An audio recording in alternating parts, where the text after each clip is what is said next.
അനധികൃതമായി സർക്കാർ ഭൂമി കയ്യേറി വീട് വെച്ച 1400 മുസ്ലിങ്ങളുടെ വീടുകൾക്ക് നേരെ ബുൾഡോസർ നടപടി സ്വീകരിച്ചു. ദിനംപ്രതി അനധികൃത കയ്യേറ്റങ്ങൾക്കെതിരെ ശക്തമായ നടപടിയാണ് ആസാം സർക്കാർ സ്വീകരിച്ചു വരുന്നത്. ഇക്കഴിഞ്ഞ മാസങ്ങളിൽ ആസാമിൽ അനധികൃതമായി പ്രവർത്തിച്ചു വന്നിരുന്ന 1000-ഓളം മദ്രസകളായിരുന്നു ഹിമന്ത വിശ്വ ശർമ്മയുടെ സർക്കാർ പൊളിച്ചു നീക്കം ചെയ്തതും.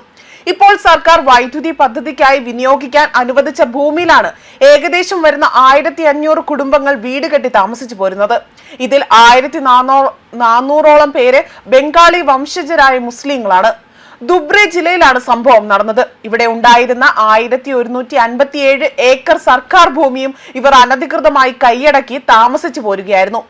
ആസാം പവർ ഡിസ്ട്രിബ്യൂഷൻ കമ്പനി ലിമിറ്റഡിന് വൈദ്യുതി പദ്ധതിക്കായിട്ടായിരുന്നു ഈ ഭൂമി അനുവദിച്ചു നൽകിയതും.